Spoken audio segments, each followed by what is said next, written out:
క్రీస్తునందు ప్రియులారా, ఈ యొక్క మంచి సాయంకాల సమయంలో ప్రభు సన్నిధానానికి విచ్చేసిన మీకు అందరూ కూడా ప్రభు నా పేరట వందనాలు తెలియజేసుకుంటూ ఉన్నాను. ప్రభు కృపను బట్టి ఇంతవరకు మనలందరినీ కూడా ఆయన సురక్షితమైనటువంటి రెక్కల చాటున దాచినటువంటి దేవాది దేవునికి వేలాది వేలు కోటాది కోట్లు స్తోత్రాలు తెలియజేస్తూ ఉన్నాను. మరి ఈ యొక్క రోజు మన యొక్క ధ్యానం కొరకు పరిశుద్ధ లేఖనం నుంచి ఫిలోమోను అపోస్తులైనటువంటి పౌలు భక్తుడు రాసినటువంటి యొక్క పత్రికలో ఉన్న కొన్ని మాటలు మనము ప్రభు సన్నిధానంలో ధ్యానించుకొని ఉంటూ ఉన్నాం. ఫిలోమోను పత్రిక మనము పరిశుద్ధ గ్రంథంలో చూస్తే ఒకే ఒక అధ్యాయం మాత్రమే ఉంటది. ఈ యొక్క అధ్యాయాన్ని అపోస్తులైనటువంటి పౌలు మరి రోమా అనేటువంటి పట్టణంలో నుండి ఆయనకి రాసినట్లుగా మన యొక్క పరిశుద్ధ లేఖనంలో మనం చూడవచ్చు. ఈ యొక్క పరిశుద్ధ గ్రంథంలో మీరు కానీ గమనిస్తే కొన్ని క్యారెక్టర్స్ అక్కడ వ్రాయబడి ఉన్నాయి. అందులో నేను ఈ రోజు మీతో కూడా ఒనేసిము అనేటువంటి ఒక దాసుని గూర్చినటువంటి కొన్ని శ్రేష్టమైనటువంటి అనుభవాల్ని మీతో పంచుకోవాలని ప్రభు పేరట ఇష్టపడుతూ ఉన్నాను. ఒనేసిము ఎవరు అంటే ఆయన ఒక బానిస అని 16వ వచనంలో రాయబడి ఉంది. ఫిలోమోనుకి రాసినటువంటి పత్రిక 16వ వచనాన్ని మనం చూస్తే, అతడు ఇక మీదట దాసుడుగా ఉండక దాసుని కంటే ఎక్కువ వాడుగాను దాసుని కంటే ఎక్కువైన వానిగా ఉంటాడు అని చెప్పాడు. చాలు ప్రార్థన చేసుకుందాం. మా ప్రియ పరలోకపు దేవా, మీకు వందనాలు స్తోత్రాలు నాయన. ఈ యొక్క మంచి రాత్రికాల సమయాన్ని బట్టి మీకు వందనాలు. మీ పరిశుద్ధ గ్రంథంలో ఉన్నటువంటి భక్తుల యొక్క జీవితాన్ని మేము ధ్యానించుకున్నప్పుడు వారి జీవితంలో మీరు చేసినటువంటి మహత్కార్యములు, వారి జీవితంలో ఉన్నటువంటి మార్పు, తద్వారా నాయన మేము కూడా తెలుసుకుని మా యొక్క జీవితాన్ని చక్క చేసుకుని మీకు ఇష్టలుగా జీవించే కృపను భాగ్యాన్ని మాకు అందరికి అనుగ్రహించగలరని యేసు నామమున అడుగుచున్నాము తండ్రి, ఆమేన్. క్రీస్తునందు ప్రియులారా, పరిశుద్ధ గ్రంథంలో చాలా మంది భక్తులు యొక్క పేర్లు, వారి యొక్క జీవిత చరిత్ర చాలా వరకు రాయబడి ఉంది. మనకందరికీ వాడుకగా తెలుసుకోవాలంటే అబ్రహాం గురించి, ఈసాకును గూర్చి, యాకోబును గూర్చి, యెహోషువను గూర్చి, దావీదును గూర్చి, దానియేలును గూర్చి, పేతురు, మరి అదే రీతిగా పౌలు, అపోస్తలుడైనటువంటి పౌలు భక్తుడు, ఇలా కొంతమంది భక్తుల యొక్క పేర్లు, వారిని కూర్చున్నటువంటి చరిత్ర, వారి యొక్క బ్యాక్గ్రౌండ్, వారి యొక్క మరి ఏ రీతిగా వారు రక్షించబడ్డారు అనేటువంటి విషయాలు మనకందరికి కూడా కొంతవరకైనా అప్పుడప్పుడు వినడం మరి అవకాశం వస్తూ ఉంటది. కానీ ఈ యొక్క ఒనేసిమస్ అనేటువంటి ఈ యొక్క దాసుని గూర్చి, ఒనేసిమును గూర్చినటువంటి మాటలు మీరు కానీ గమనిస్తున్నట్లయితే అపోస్తలుడైనటువంటి పౌలు భక్తుడు ఈయనను గూర్చి చాలా చక్కగా మరి ఈ యొక్క లేఖలో రాస్తూ ఉన్నాడు. ఈ ఒనేసిము అనేటువంటి మాటకి అర్థం ఏంటి అని అంటే సహాయకరమైన అనేటువంటి యొక్క అర్థంతో కూడినటువంటిది ఆ యొక్క పేరు. సహాయకరమైనటువంటి వాడు లేక ఇతరులకి సహాయపడేటువంటి వాడు అనేటువంటి మాట అక్కడ వ్రాయబడి ఉంది. ఈయన మరి ఒక కుటుంబంలో ఈ యొక్క ఫిలోమోను దగ్గర ఆ యొక్క ఇంట్లో బానిసగా పనిచేసినటువంటి వాడు. ఆ బానిసత్వంలో పని చేస్తూ ఉండేటప్పుడు ఆయన ఏం చేశారంటే ఈ యొక్క పట్టణం, వీరున్నటువంటి పట్టణం కొలసి పట్టణంలో ఉన్నటువంటి వారు. ఈ కొలసి పట్టణంలో ఉన్నటువంటి ఈ యొక్క ఒనేసిము కొంత సొమ్ముని మరి పోగు చేసుకుని, అంటే అతని దగ్గర దొంగతనం చేసి లేకపోతే ఆయన దగ్గర రుణపడి అక్కడ స్థలంలో నుంచి పారిపోయి ఆయన మరి ఆ యొక్క మనం గమనించినట్లయితే కొలసి అనేటువంటి ఆ యొక్క మరి పట్టణాన్ని విడిచిపెట్టి ఆ యొక్క మరి పట్టణంలోనికి ఆయన వెళ్లిపోయినట్లుగా మనం చూస్తూ ఉన్నాం. వెళ్లిపోయినప్పుడు అక్కడ మరి అపోస్తులైనటువంటి పౌలు భక్తుని ద్వారా ఆయన తాకబడ్డాడు. పౌలు భక్తుని ద్వారా వాక్యం విన్నాడు. పౌలు భక్తుని ద్వారా వాక్యం విని రక్షణ అనుభవంలోనికి వచ్చినటువంటి విధానాన్ని గూర్చి బైబిల్ గ్రంథం మనకి తెలియజేస్తూ ఉంది. ఒక వ్యక్తి క్రీస్తులోనికి రావడానికి ముందు అతని యొక్క జీవితం ఎలా ఉంది, క్రీస్తులోనికి వచ్చిన తరువాత అతని జీవితం ఎలా ఉంది అని అద్దం పట్టినట్లుగా మనకి నేర్పించేటువంటి ఒక భక్తుని యొక్క జీవితమే ఈ యొక్క ఒనేసిము యొక్క జీవితం అని మనం చూస్తూ ఉన్నాం. అపోస్తలుడైనటువంటి పౌలు భక్తుడు ఈయనను గూర్చి ఈ యొక్క పత్రికలో చెప్పేటప్పుడు మీరు కానీ గమనిస్తే కొన్ని మాటలు చెప్తూ ఉన్నాడు. మొదటిగా 11వ వచనాన్ని మీరు చదివితే అక్కడ ఇలా వ్రాయబడి ఉంది, అతడు మునుపు నీకు నిష్ప్రయోజనమైన వాడు. ప్రియారా, మన జీవితం ఇతరులకి నిష్ప్రయోజనమైనటువంటి జీవితముగా మునుపు ఉండి ఉండవచ్చు. రక్షించబడడానికి ముందు యేసుక్రీస్తుని సొంత దైవంగా అంగీకరించడానికి ముందు నీ ద్వారా, నీ జీవితం ద్వారా ఎవరికి ప్రయోజనం లేకుండా ఉండొచ్చు. కానీ నువ్వు రక్షించబడి మీరు బాప్తిసం పొంది దేవుని యొక్క బిడ్డగా మార్చబడిన తరువాత మన జీవితం అనేక మందికి ప్రయోజనకరమైనదిగా మారాలి. ఒనేసిము ముందు నీకు నిష్ప్రయోజనమైన వాడు అని చెప్తూ ఉన్నాడు. నిష్ప్రయోజనమైన వాడు అంటే ఆయన ఎందుకు పనికిరానటువంటి వాడు. నేడు దినాల్లో మనం కానీ గమనించినట్లయితే అనేక మంది జీవితాలు వారి కుటుంబానికి గాని, సమాజానికి గాని, సంఘానికి గాని, మరి దేశానికి గాని ప్రయోజనపడేటట్లుగా ఉండవు. వారి జీవితం స్వార్థముతో కూడినదిగా, వారిని వారే అపేక్షించుకునేటువంటి వారిగా, వారి కొరకు మాత్రమే జీవించేటువంటి వారిగా ఉంటారు. ఇది తమ యొక్క స్వప్రయోజనానికి గుర్తు. ఈయన ఇంతకు ముందు నీకు నిష్ప్రయోజనమైన వాడు, నీకు పనికిరానటువంటి వాడు, నీకు ఇతనిలో యథార్థత లేదు, ఇతనిలో ఎటువంటి దేవుడు ఎదురు చూసేటువంటి గుణగణాలు ఏమీ లేవు అని అపోస్తలుడైన పౌలు చెప్తూ ఉన్నాడు. రెండవది ఆయన ఎలాంటి వాడు అంటే 15వ వచనం చెప్తుంది, అతడికి మీదట దాసుడుగా అతడు ఉండగా. దాసుడు అంటే బానిసగా ఉన్నటువంటి వాడు. చాలా వరకు మన యొక్క ఆధ్యాత్మిక జీవితంలో వాక్యం చెప్తుంది, పాపము చేయువాడు పాపానికి దాసుడట. అప్పుడు మనము మునుపు దాసులమై ఉన్నటువంటి వారు. దాసులము అంటే బానిసలముగా ఉన్నటువంటి వారు. బానిస తనంతట తాను ఏది చేయడానికి వీలు లేదు. బానిస ఎప్పుడు కూడా తన యజమానుడి యొక్క చిత్తాన్ని మాత్రమే చేయవలసిన వాడై ఉన్నాడు. బానిసగా ఉన్నటువంటి వాడు, ఇంతకుముందు దాసుడైనటువంటి వాడు. ఆ 15వ వచనంలో మీరు తర్వాత భాగాన్ని చదివితే, దాసుని కంటే ఎక్కువ వాడుగాను, ప్రియ సహోదరుడుగాను, విశేషముగా నాకును, శరీర విషయమును, ప్రభువు విషయమును, మరి విశేషముగా నీకును, ప్రియ సహోదరుడుగాను నీ యొద్ద ఎల్లప్పుడూ ఉండుటకే కాబోలు అతడు కొద్ది కాలము నిన్ను ఎడబాపి ఉండెను. చూడండి, యజమానుని విడిచి పారిపోయాడు ఆయన ఒనేసిము. పారిపోయిన వ్యక్తిని చూసి ఇక్కడ అపోస్తలుడైన పౌలు అంటున్నాడు, కొద్ది కాలం మాత్రమే నీకు అతడు ఎడబాపుగా ఉన్నాడేమో అనేటువంటి మాట ఆయన అక్కడ వాడుతున్నట్లుగా మనం చూస్తూ ఉన్నాం. ఒనేసిము నిష్ప్రయోజనమైన వాడు. ఒనేసిము ఒక బానిస, దాసుడు. ఒనేసిము యజమానుని విడిచి పారిపోయినటువంటి వాడు.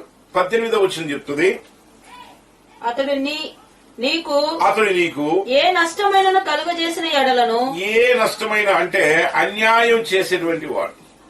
యజమానుడికి పని చేయడానికి, పరిచర్య చేయడానికే మరి ఆయన ఉంచుకుంటే ఆయన తన యజమానుడి పట్ల నమ్మకము లేనటువంటి వాడిగా ఉన్నటువంటి వాడు, అన్యాయస్తుడిగా ఉన్నాడు. అంత మాత్రమే కాదు, ఆయనకి రుణపడి ఉన్నటువంటి వాడు. ఆ వచనంలో మీరు తర్వాత భాగాన్ని చదివితే, రుణమున్న ఎడలను, రుణపడిన వాడు అంటే అప్పుబడినటువంటి వాడు. అది నా లెక్కలో చేర్చుము. చూడండి పిల్లారా, ఇక్కడ అపోస్తలుడైన పౌలు చెప్తూ ఉన్నాడు, ఒనేసిము యొక్క పాత జీవితం నిష్ప్రయోజనమైనది. ఒనేసిము యొక్క పాత జీవితం బానిసత్వంతో కూడినది. ఒనేసిము యొక్క పాత జీవితం యజమానుని విడిచి పారిపోయినది. ఒనేసిము యొక్క పాత జీవితం అన్యాయం చేసేది. ఒనేసిము యొక్క పాత జీవితం రుణపడి ఉండేది.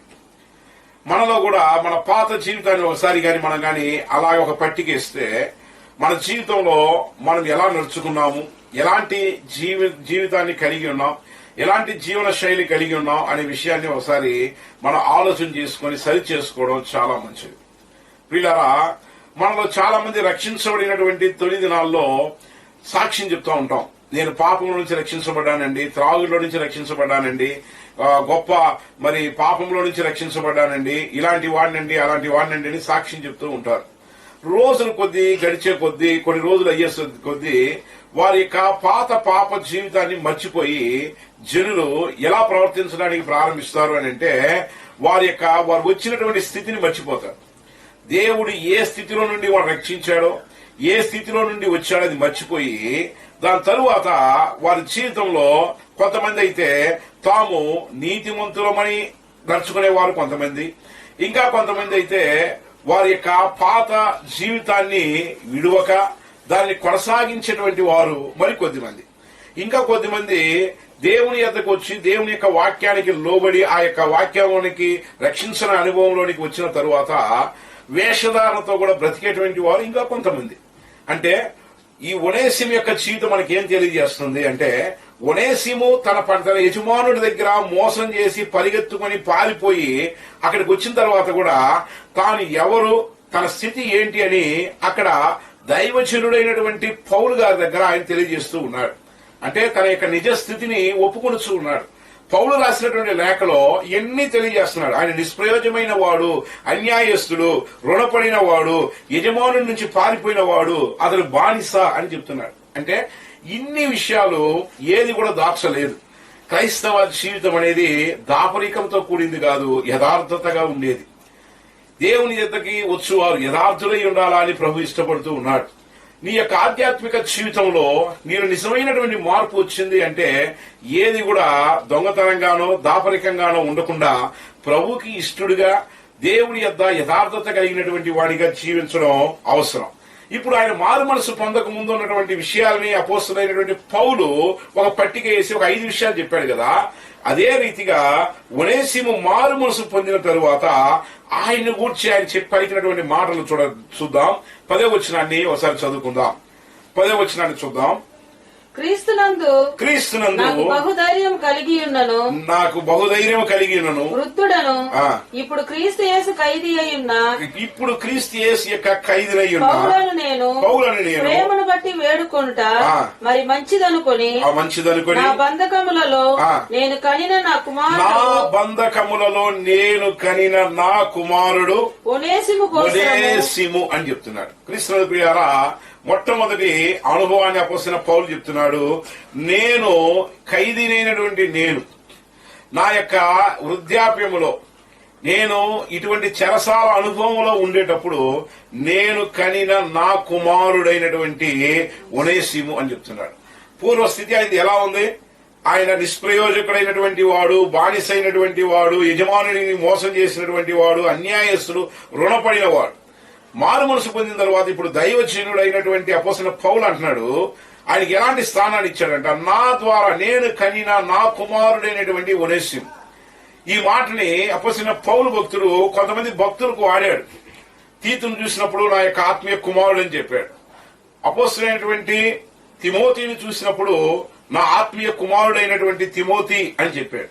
అంటే వీళ్ళందరూ కూడా యంగ్ పాస్టర్స్, వారు దైవజనులు, దైవ సేవలు చేసేటువంటి వారు.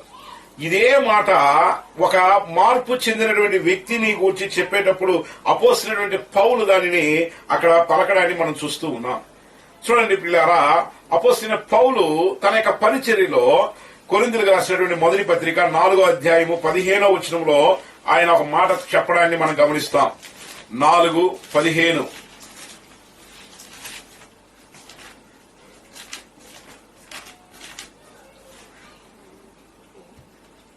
క్రీస్తునందు మీకు ఉపదేశకులు 10,000 మంది ఉన్నను. క్రీస్తునందు మీకు ఉపదేశకులు 10,000 మంది ఉన్నను. తండ్రులు అనేకులు లేరు. క్రీస్తు యేసునందు చూడండి, అపోస్తలుడైన పౌలు అంటున్నాడు, మీకు ఉపదేశకులు 10,000 మంది ఉండొచ్చు, కానీ తండ్రి అంతమంది ఉంటే దానికి అది కాదు, నేను మాత్రమే నేను ఆత్మీయంగా కనిన తండ్రిని అని చెప్తూ ఉన్నాడు. ఎలాగన్నాడట? వాక్యం అనేటువంటి వాక్య ఉపదేశము ద్వారా, వాక్యము ఎవరి ద్వారా వాక్యాన్ని విని రక్షణ అనుభవంలోనికి వస్తున్నామో, రక్షణ అనుభవంలోనికి నడిపింపబడుచున్నామో వారు ఆత్మీయంగా మనలను కనిన వారు అనే విషయాన్ని అపోస్తలుడైన పౌలు భక్తుడు ఇక్కడ తెలియజేస్తూ ఉన్నాడు. ఉపదేశకులు వేరు, తండ్రులు వేరు. తండ్రి అయినటువంటి వాడు ఉపదేశకుడుగా, ఆయన ఉపదేశకులైన వారు 10,000 మంది ఉన్నా తండ్రికి సమానమైన వారు కాదని చెప్తున్నాడు. పేతురు తన యొక్క పత్రికలో మీరు గమనిస్తే, పేతురు రాసినటువంటి మొదటి పత్రిక 3వ అధ్యాయము 23వ వచనాన్ని కూడా మనం చదువుకుందాం. పేతురు రాసినటువంటి మొదటి పత్రిక 3:23.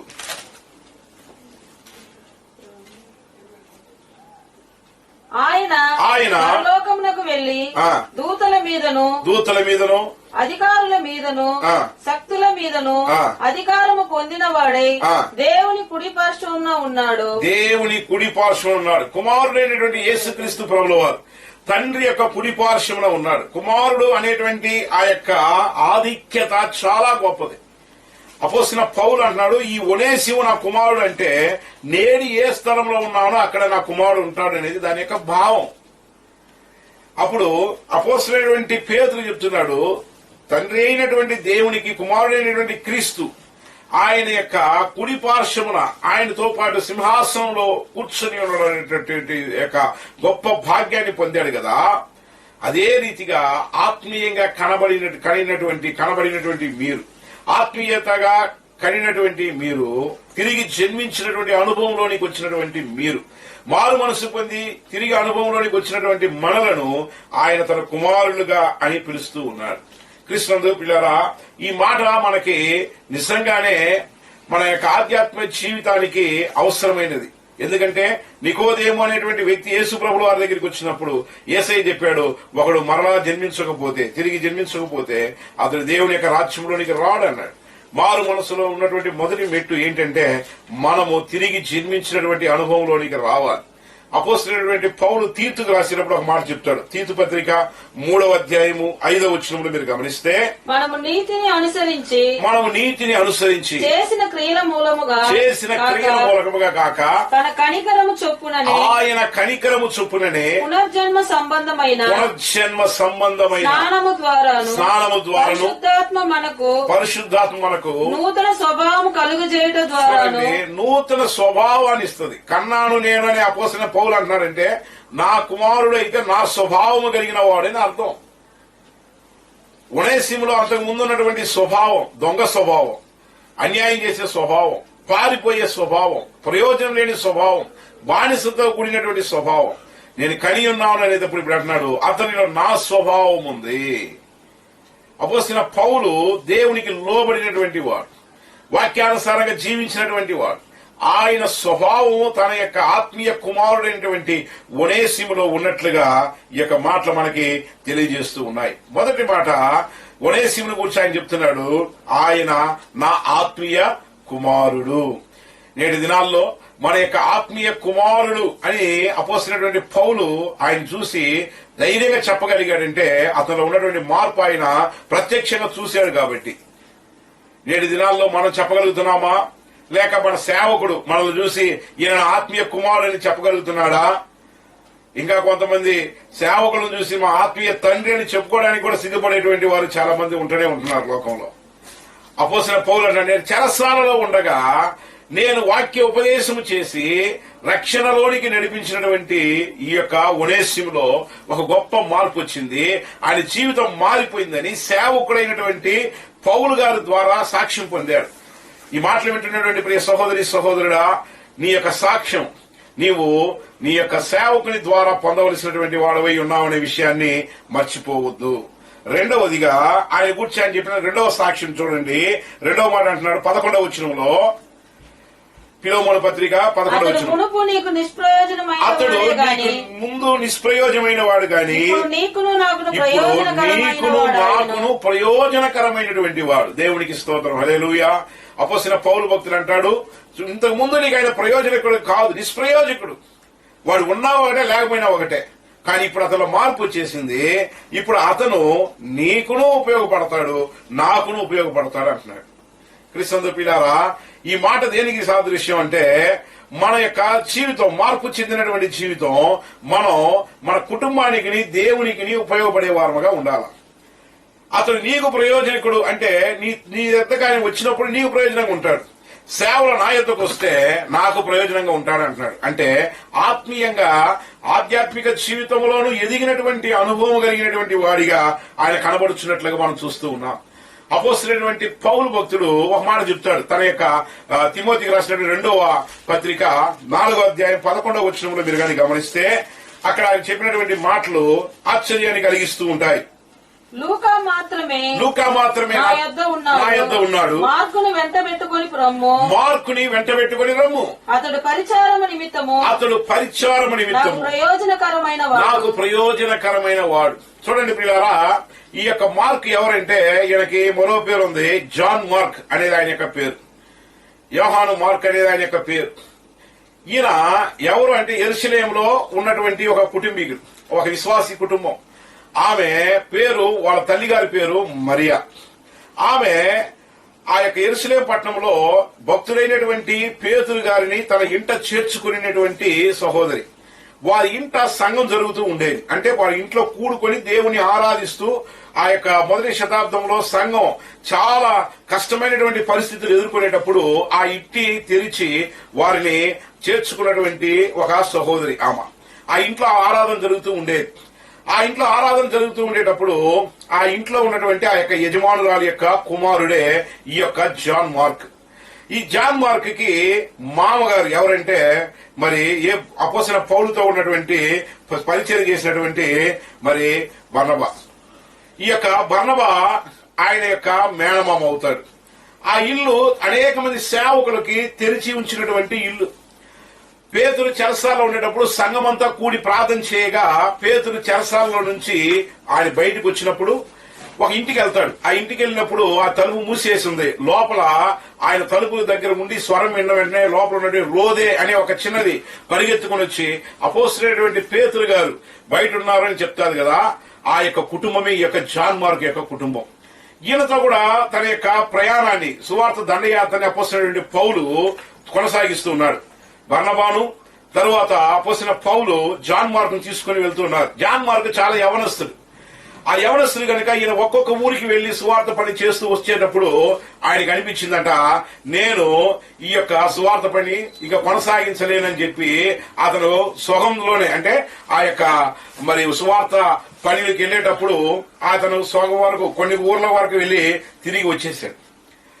వచ్చేసిన తర్వాత రెండవసారి మరలా వారు ప్రయాణం అయ్యారు. రెండవ సువార్త దండయాత్రకి అపోస్తలుడైనటువంటి పౌలు బర్నబా ఇద్దరు ప్రయాణం అయినప్పుడు ఆయన అన్నాడు, మరలా పోయినసారి మనతో కూడా వచ్చాడు కదా యవనస్తులైనటువంటి జాన్ మార్కు, ఆయన తీసుకెళ్దామండి అని అంటే పౌలు అన్నాడు, లేదు లేదు, లాస్ట్ టైం వచ్చినప్పుడే వాడు మనతో కూడా పూర్తిగా ప్రయాణం చేయలేదు, సగంలో మనల్ని విడిచి మరి పారిపోయి వచ్చేసాడు.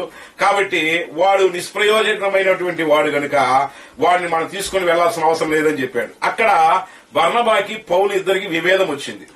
ఆ విభేదం ద్వారా ఇద్దరు కూడా విడిపోవలసినటువంటి పరిస్థితి. దాని తరువాత పౌలు శీలాన్ని తీసుకుని రెండవ సువార్త దండయాత్రకు వెళ్ళినట్లుగా అపోస్తల కార్యంలో మరి మనము చదువుతూ ఉంటాం. 15-16 అధ్యాయాలలో ఆ యొక్క రెండవ సువార్త దండయాత్రను కూర్చున్నటువంటి మాటలు మనం చదువుకోగలుగుతాం.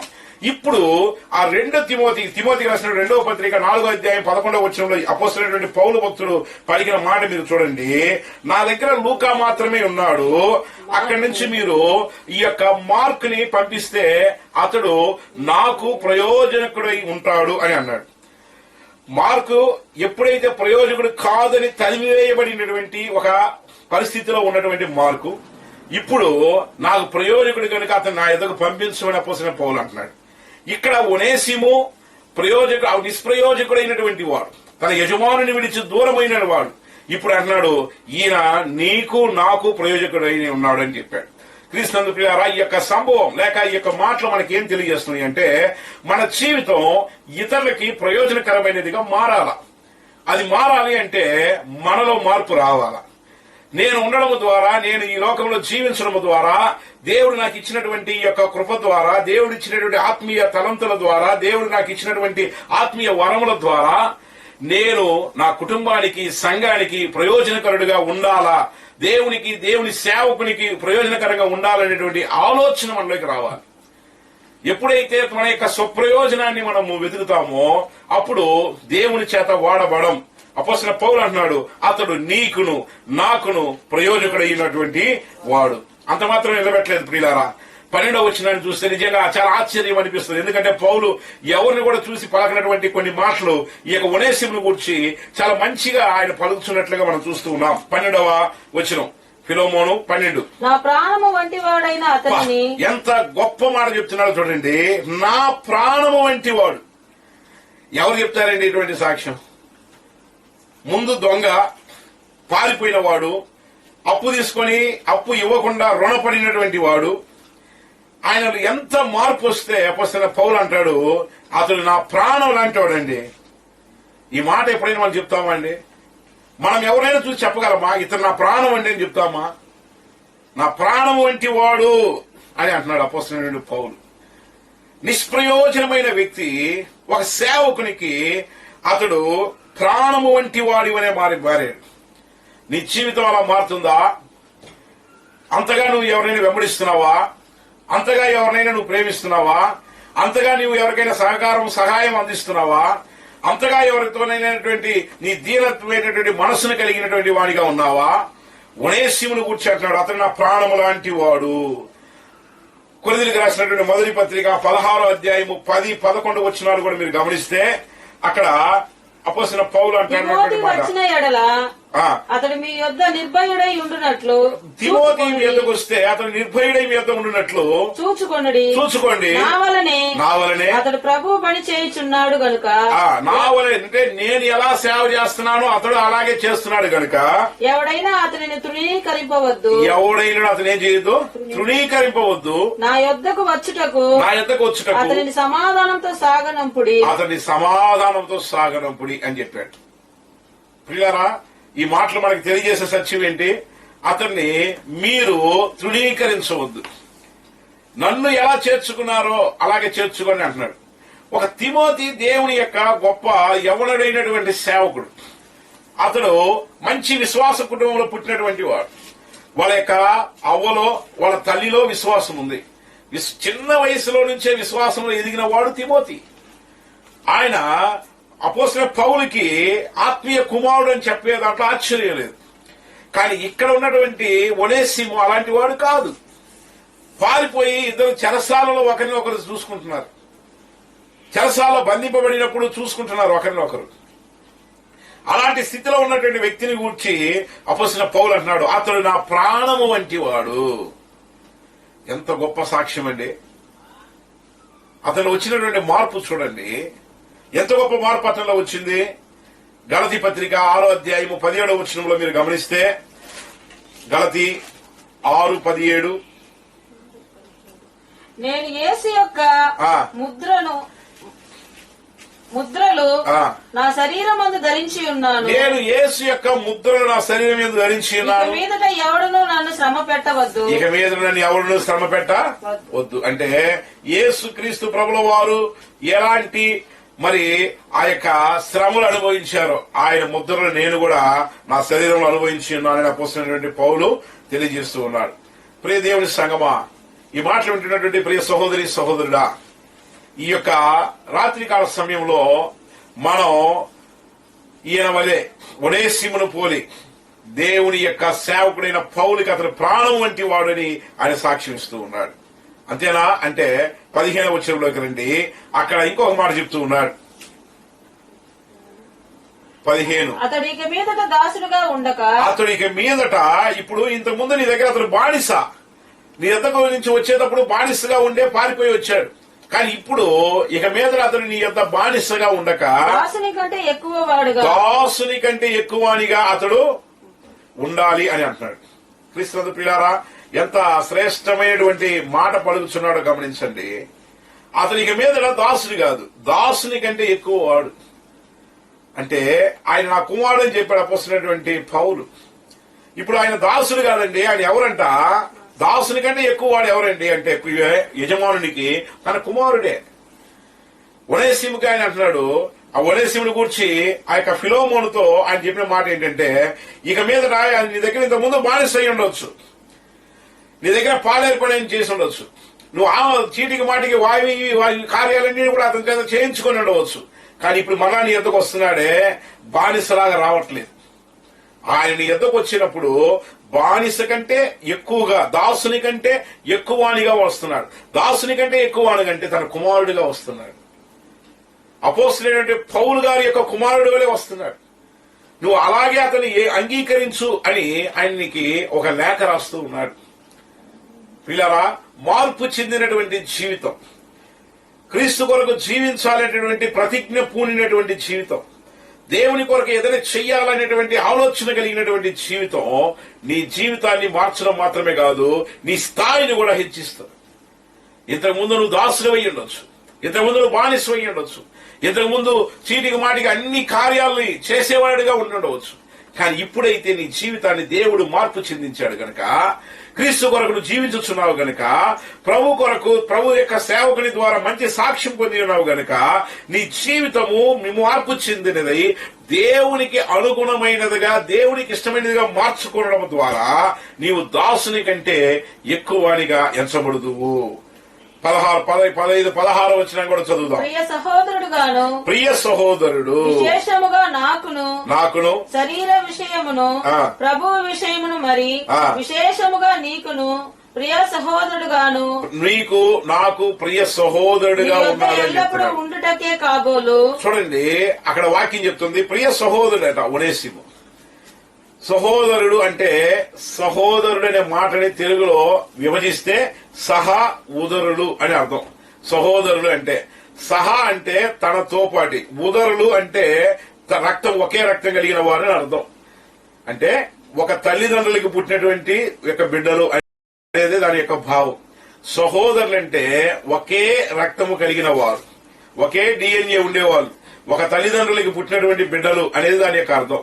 అపోస్తలుడైనటువంటి పౌలు అంటున్నాడు, ఎక్కడో పుట్టి పెరిగినటువంటి ఒనేసిము, ఆయన యొక్క జీవితమే బానిసత్వంగా ఉంది. ఆయన యొక్క జీవితం మార్పు లేనటువంటి ఒక జీవితంగా ఉన్నటువంటి అతనుని ఇప్పుడు అపోస్తలుడైన పౌలు అంటున్నాడు, అతడు నా ప్రియ సహోదరుడు మాత్రం కాదు, నీకు కూడా ఆయన సహోదరుడు అని చెప్తున్నాడు. అంటే నీలో, నాలో, ఒనేసిములో ప్రభు అయినటువంటి యేసుక్రీస్తు వారు మన కొరకు చిందించినటువంటి విలువైన రక్తము ఆయనలో ఉంది. నేడు మన యొక్క సర్వాత్రికమైనటువంటి సంఘంలో యేసుక్రీస్తు ప్రభు వారి యొక్క రక్తం ప్రతి ఒక్కరిలో ఉంది. ఎవరైతే ఆయన యొక్క శిలువ రక్తంలో పాలు పొందుతున్నారో వారందరిలో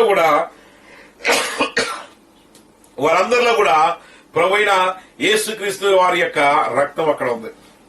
ఆయన రక్తం మన అందరిలో ఉన్నందువలన మనమందరం కూడా ఆయన యొక్క బిడ్డలుగా మార్చబడుతూ ఉన్నాం. ఆయన బిడ్డలమే కనుక సహోదరులుగా మనం ఉంటూ ఉన్నాం.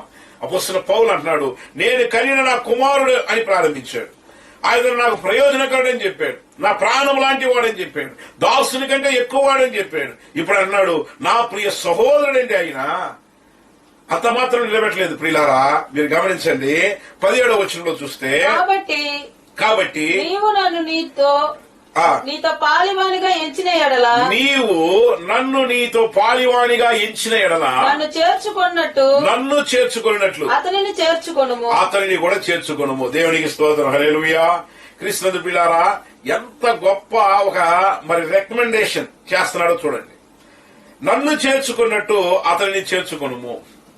ఇది చాలా కష్టమే కదా. మీరు గమనించండి, ఒక ఇంట్లో పని చేసినోడు దొంగతనం చేసి పారిపోయినోడిని మళ్ళా తిరిగి వస్తే దైవ సేవకుడైనటువంటి పౌలుని ఎలా చేర్చుకుంటాడో అలా నన్ను చేర్చుకోమని అంటున్నాడు అపోస్తలుడైనటువంటి పౌలు. ఒనేసిముని నువ్వు అలా చేర్చుకయ్యా, నేను ఇంటికి వస్తే నన్ను ఎలా గౌరవిస్తావో, నన్ను ఎలా గణపరుస్తావో, నాకు ఎలా పరిచయం చేస్తావో, నన్ను ఏ రీతిగా పరామర్శిస్తావో, నీ యొద్దకు వచ్చుచున్నటువంటి ఈ యొక్క ఒనేసిముకి అటువంటి ఘనతని ఇవ్వమని ఆయన చెప్తూ ఉన్నాడు. ఎంత గొప్ప మాట పలికాడు చూడండి ప్రియులారా. మనతో కూడా పరిచయం చేసేవారు. మనము దేవునికి ఇష్టలుగా మారినప్పుడు ప్రభు మనకు కూడా ఇటువంటి గొప్ప భాగ్యాన్ని దేవుడు మనకి అనుగ్రహించక మానడు. గలతీ పత్రిక 4వ అధ్యాయం 14-15 వచనాల్లో చూస్తే అక్కడ ఇలా వ్రాయబడి ఉంది, అప్పుడు నా శరీరంలో మీకు శోధనగా ఉండిన దానిని బట్టి నన్ను మీరు తృణీకరింపలేదు. చూడండి, అపోస్తలుడైన పౌలు అంటాడు గలతీ సంఘానికి రాసేటప్పుడు, అప్పుడు నా శరీరంలో ఉన్నటువంటి ఆ శోధనను బట్టి, వ్యాధిని బట్టి, బలహీనతను బట్టి మీరు నన్ను తృణీకరించలేదు, నన్ను నిరాకరించనైనను లేదు గాని దేవుని దూత వలె క్రీస్తు యేసు వలె నన్ను అంగీకరించితిరి. క్రీస్తు పిల్లారా, అపోస్తలుడైన పౌలు అంటున్నాడు, నాకు వ్యాధి వచ్చిందయ్యా, దానివల్ల నన్ను మీరు తీసి పక్కన పెట్టలేదని చెప్పాడు. నేడు దీని వల్ల మనం సమాజంలో చూస్తే ఒక మనిషి బాగా ఆరోగ్యవంతుడిగా తిరుగుతా ఉండండి దినాలు, అందరికీ ఆయన మీద ప్రేమ వస్తుంది, ఆయన చూసినప్పుడు ప్రేమ పుట్టకొస్తుంది, అన్నీ ఉంటాయి. ఒకవేళ కొంచెం బలహీనం అయిపోయాడు, మనకు భారంగా మారాడంటే అప్పుడు ఏమైపోతుందో తెలుసా, ఆ వ్యక్తిని వారు అంగీకరించరు. త్రోసివేస్తారు. అపోస్తలుడైన పౌలు అంటున్నాడు, నాలో ఉన్న బలహీనతను బట్టి మీరు నన్ను తృణీకరించలేదు, నన్ను త్రోసివేయలేదు, నేను వద్దని అనలేదు, మీరు నన్ను చేర్చుకున్నారు అని అంటున్నాడు. దేవుని యొక్క బిడ్డలు ఎల్లప్పుడూ తమ ప్రేమను మార్చుకుని వారు కాదు. ప్రియ దేవుని బిడ్డలారా, నీవు ఆధ్యాత్మిక జీవితంలో నడుచుకున్నప్పుడు, ఆత్మీయులను పరామర్శించినప్పుడు, ఆధ్యాత్మికంగా దైవ సేవకులను చేర్చుకున్నప్పుడు నీ యొక్క మనసు మారినట్లుగా కాదు గాని అది నిలకడైనదిగా నీ యొక్క మనసు ఎల్లప్పుడూ ప్రభు పట్ల ఎలాగుందో అలాగే. అక్కడ వాక్యంలో అపోస్తలుడైన పౌలు అంటాడు కదా, మరలా ఒకసారి గలతీ పత్రికలో ఉన్నటువంటి మాట చదవండి. అప్పుడు నా శరీరములో మీకు శోధనగా అంటే నాకున్న బలహీనత మీకు శోధనగా ఉంది. నన్ను మీరు తృణీకరించలేదు. చూసారా, మనం ఎవరైనా బలహీనత వస్తే తృణీకరించేస్తాం. నిరాకరింపనైనను లేదు, నన్ను వద్దయ్యా, ఇంక ఈయన వద్దులే, మనం ఇంకా వేరే ఇంకేదైనా చూసుకుందాం అనేటువంటి ఆలోచన రాలేదట గలతీ సంఘానికి. దేవుని దూతను వలెను, దేవుని దూత అంటే ద ఏంజల్ ఆఫ్ గాడ్, దేవుని దూత వలెను, క్రీస్తు యేసును వలెను. ఎలా చూశారంట? దేవుని దూతలాగా చూశారంట. యేసు క్రీస్తు ప్రభువును చూసినట్టుగా అపోస్తలుడైన పౌలును చూశారంట. యేసు ప్రభువుని ఎలా చూశారో అలా చూశారంట. నన్ను అంగీకరించితిరి, మీరు చెప్పుకొనిన ధన్యత ఏమైనది. చూడండి పిల్లరా, అక్కడ వాక్యం చెప్తా ఉంది, ఆయన అలాగే చేర్చుకున్నాడు. ఇక్కడ ఒనేసిముని గురించి ఆ మాట చెప్తూ ఉన్నాడు అపోస్తలుడైన పౌలు. నన్ను చేర్చుకున్నట్లుగా ఆయన చేర్చుకోనండి, ఒనేసిముని చేర్చుకో. ఒకవేళ ఆయన యొక్క బలహీనతలను బట్టో, లేకపోతే ఆయన యొక్క పూర్వంలో ఆయన చేసినటువంటి తప్పిదముల నిమిత్తం ఆయన త్రోసివేయొద్దు. ఆయన్ని నువ్వు ఆ రీతిగా అంగీకరించేటువంటి మనస్సు కలిగి ఉండు అని అపోస్తలుడైన పౌలు చెప్తూ ఉన్నాడు. చివరిగా ఒక మాట చెప్పి నేను ముగిస్తాను. చూడండి, ఈ ఒనేసిము మారు మనసు పొందిన తరువాత ఆయనలో వచ్చినటువంటి మార్పు. అపోస్తలుడైన పౌలు అంటున్నాడు, ఆయన నా కుమారుడు, ఆయన నాకు ప్రయోజనకరమైన వాడు, నీకు కూడా ప్రయోజనంగా ఉంటాడు, అతడు నా యొక్క ప్రాణం లాంటి వాడు, అతడు దాసుని కంటే ఎక్కువైనటువంటి వాడు, అతడు నా ప్రియ సహోదరుడు, నన్ను చేర్చుకునేటట్లుగా ఆయన్ని చేర్చుకోనండి అని చెప్పాడు. అంతటితో ముగించలేదండి. కొలసీ పత్రిక 4వ అధ్యాయం 7వ వచనంలో మీరు ఒక మాట చదవండి, నేను ముగిస్తాను. కొలసీ పత్రిక 4:7. పరిశుద్ధులగుటకే దేవుడు మనలను పిలిచెను గాని అపవిత్రులుగా ఉండుటకు పిలువలేదు, కాబట్టి ఉపేక్షించువాడు. కొలసీ పత్రిక 4వ అధ్యాయం 7వ వచనం. ప్రియ సహోదరుడును ప్రభువునందు నమ్మకమైన పరిచారకుడును నా తోటి సేవకుడునైనా తుకికు నన్ను గూర్చిన సంగతులన్నీ మీకు తెలియజేయును. చూడండి పిల్లరా, ఇక్కడ మీరు గమనిస్తే ఈయన ఎలాంటి వాడంట? కొలసీ పట్టణంలో తుకికు, ఈయన, వీళ్ళందరూ ఉన్నారు. వీళ్ళ గురించి చెప్తున్నాడు, నమ్మకమైన పరిచారకుడు. పరిచారకుడు అంటే డీకాన్, నమ్మకమైనటువంటి పరిచారకుడు అంట, నమ్మకస్తుడు. నమ్మకం లేకుండా మోసం చేసి పరిగెత్తిన వాడిలో మార్పు వస్తే నమ్మకస్తుడిగా మారాడు. నేటి దినాల్లో నమ్మకస్తులైనటువంటి వారు దేవుని విడిచి పారిపోయేటువంటి స్థితి ఎవరైనా ఉంటే దాన్ని సరి చేసుకుందాం. ప్రభు అంటున్నాడు, నువ్వు చేసేటువంటి ఏ కార్యమైనా నమ్మకంగా ఉండడానికి నిన్ను నువ్వు సిద్ధపరచుకో. నీ కుటుంబంలో నమ్మకంగా ఉండు, నీ ఉద్యోగంలో ఉండేటప్పుడు నమ్మకంగా ఉండు, దేవుని పట్ల నమ్మకంగా కలిగిన వాడిగా ఉండు. ఆ నమ్మకత్వం ఏం చేస్తుందంటే నిన్ను దేవుని యొక్క పరిచర్య చేయడానికి, దేవుని యొక్క దాసుల యొక్క మంచి సాక్ష్యం పొందడానికి అది నిన్ను నడిపిస్తుంది. ప్రియ దేవుని బిడ్డలారా, ఈ యొక్క రోజు ఫిలోమోను పత్రికలో ఉన్నటువంటి ఈ మాటలు మనం చదువుకొని ఉన్నాం, మనం ధ్యానించున్నాం. ఒనేసిములో ఉన్నటువంటి శ్రేష్టమైనటువంటి అనుభవాల్ని, శ్రేష్టమైనటువంటి మార్పుల గురించి అపోస్తలుడైన పౌలు అంటున్నాడు. నీలో నాలో అటువంటి గొప్ప మార్పు వస్తే అది దేవునికి, సంఘానికి, సేవకునికి, దేవుని యొక్క రాజ్యము కట్టబడడానికి అది ఉపయోగకరంగా మారుతుంది. ముందు నిష్ప్రయోజనమైన వాడు ఇప్పుడు ప్రయోజకుడిగా మారాడు. ముందు నమ్మకం లేని వాడు ఇప్పుడు నమ్మకస్తుడిగా మారాడు. ముందు తన అన్యాయం చేసేవాడు ఇప్పుడు న్యాయం చేసేవాడిగా మారాడు. ముందు రుణపడిన వాడు ఇప్పుడు రుణాన్ని అతడు పెట్టుకోకుండా దానిని తీర్చేటువంటి వాడిగా మారాడు. అపోస్తలుడైన పౌలు అక్కడ ఫిలోమోను పత్రికలో ఇంకొక మాట చెప్తాడు. ఏమంటాడంటే, ఆయన రుణాన్ని నా లెక్కలో రాసుకో అని చెప్తాడు. ఆయన యొక్క ఆ రుణాన్ని నా యొక్క లెక్కలో రాసుకో అని అంటాడు. చూడండి 18వ వచనమా, అతడు నీకు ఏ నష్టమైన కలుగజేసిన అతడు ఎడలను, నీకు ఏ నష్టమైన కలుగ చేసిన ఎడలా, నీకు ఏమైనా రుణమున్న ఎడలను, ఒకవేళ నీకేదైనా రుణపడి ఉంటే, అంటే రుణపడి అంటే అప్పుపడి ఉంటే, అది నా లెక్కలో చేర్చు. అది ఎవరి లెక్కలో చేర్చు? నా లెక్కలో చేర్చుకో. ఎవరు చెప్తారండి ఇలాంటి రికమెండేషన్? అయ్యా ఎవడైనా అప్పు పడితే అది అప్పు నా లెక్కలో రాసుకోయ్యా అని చెప్తామా? పౌలు ఆయన మీద ఉంచినటువంటి నమ్మకం, ఆయన అంత నమ్మకస్తుడిగా తన ప్రాణం లాంటి వాడిగా నడుచుకున్నాడు. పిల్లరా, మార్పు చెందిన జీవితం మనకు మంచి సాక్ష్యాన్ని ఇస్తుంది. మార్పు చెందకుండా మారామంటూ అని వారు మస్కలు కొట్టేటువంటి జీవితం దేవునికి ఇష్టమైనదిగా ఉండదు కదా. పాత పాట, మంచి పాట ఒకటి ఉంది, మారాలి మారాలి మనసే మారాలి. మారిన మనసు దేవునికి ఇస్తేనే ఫలితం ఉంటుందంట. మారామంటూ మస్కలు కొడతారు కదా. అలా కాకుండా నిజంగా మారితే నీ జీవితంలో ఎటువంటి సాక్ష్యం పొందకం మానవు. నిన్ను కూర్చి సాక్ష్యం ఇచ్చేది నీ సేవకుడి యొక్క దైవజనుడైనటువంటి సేవకుడే. నీలో మార్పు వచ్చింది అనేది తెలియాల. అపోస్తలుడైనటువంటి పౌలుకి తెలిసింది. ఆయన గురించి మంచి సాక్ష్యం ఇచ్చాడు. నిన్ను గురించి ఏం సాక్ష్యం ఇస్తాడు? ఆత్మీయంగా నిన్ను కలిగినటువంటి నీ సేవకుడు నిన్ను గురించి ఏం సాక్ష్యం ఇస్తారో ఒకసారి నీ హృదయాన్ని పరిశీలించుకో. నీ సాక్ష్యం సరిలేకపోతే, నువ్వు దేవునికి ఇష్టడుగా మారకపోతే, ఈ రోజు నేను సమర్పించుకొని ప్రభు దగ్గర ప్రార్థన చేయి. ప్రభు నిన్ను నిష్ప్రయోజకురాలుగా విడిచిపెట్టేవాడు కాదు. ఆయన మనలను ప్రయోజకులుగా చేయువాడు. ఆయన కొరకు ప్రయోజన పడడానికి మనం ముందుకు సాగుదాం. దేవుడు మనల్ని దీవించునుగాక. తలలో ఉంచండి, ప్రార్థన చేసుకుందాం. మా ప్రియ పరలోకపు దేవా, మీకు వందనాలు, స్తోత్రాలు నాయన. ఈ యొక్క మంచి రాత్రికాల సమయాన్ని బట్టి మీకు వందనాలు ప్రభువా. ఈ యొక్క రోజు మీ యొక్క వాక్యాన్ని ధ్యానించుకోవడానికి మీరు ఇచ్చినటువంటి గొప్ప ఆయన యొక్క అవకాశాన్ని బట్టి నాయన మీకు వందనాలు. ఈ యొక్క రోజు ఫిలోమోను పత్రికలో నుంచి నాయన ఒనేసిము యొక్క జీవితాన్ని గూర్చి ప్రభువా మేము ధ్యానించుకుని ఉన్నాం. అతని యొక్క జీవితం ముందు నిష్ప్రయోజనమైనది ప్రభా నాయన. నమ్మకము లేనటువంటి ఒక జీవితం, పారిపోయినటువంటి ఒక జీవితం నాయన. యజమానునికి మోసం చేసి పారిపోయినటువంటి వాడు, దాసునిగా ఉన్నటువంటి వాడు ప్రభా. అయినా ఆయన జీవితంలో మార్పు వచ్చిన తరువాత అపోస్తలుడైన పౌలు ఎంత గొప్ప సాక్ష్యాన్ని ఆయన గురించి చెప్తున్నాడు ఆయన. మా జీవితాల్లో కూడా ప్రభా మారు మనసు పొందిన తరువాత అటువంటి గొప్ప సాక్ష్యం మేము కలిగి ఉండడానికి, నమ్మకమైనటువంటి పరిచారకులముగా ప్రభా మేము ఉండడానికి మీ కృపలు దయచేయవలసిందిగా వేడుకొనుచున్నాం. ఈ యొక్క రోజు ఎంతమంది అయితే ఈ స్వరాన్ని విని ప్రభా వారి జీవితాలు మీకు నాయన నేరుగా తిప్పుచున్నారో, ఎంతమంది అయితే తాము సమర్పించుకొని ప్రార్థన చేయించున్నారో వారందరినీ మీరు పట్టుకునండి. ఒనేసిమును పోలి ప్రయోజకమైనటువంటి జీవితాన్ని కలిగి ఉండడానికి కృపలు దయచేయండి.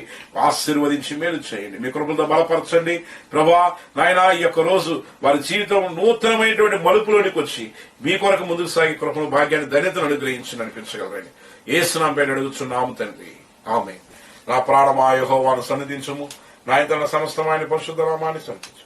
నా ప్రాణమా యెహోవాను సన్నిధి, ఆయన చేసిన కార్లు దేనిని మరొకము. ఆమేన్. మన తండ్రి అయిన దేవుని యొక్క ప్రేమయు, కుమారుడైన యేసుక్రీస్తు వారి కృప, పరిశుద్ధాత్మిక అన్యోన్య సహవాసం చేరి వచ్చిన మనకందరికీ సకల పరిశుద్ధులకు, దేవుని యొక్క రాకడ కొరకు ఎదురు చూసే బిడ్డలకు ప్రభు వచ్చే వరకు సదాకాలము తోడయుండి నడిపించి దీవించి ఆశీర్వదించునుగాక. ఆమేన్. దేవుడు మిమ్మల్ని దీవించునుగాక. God bless you.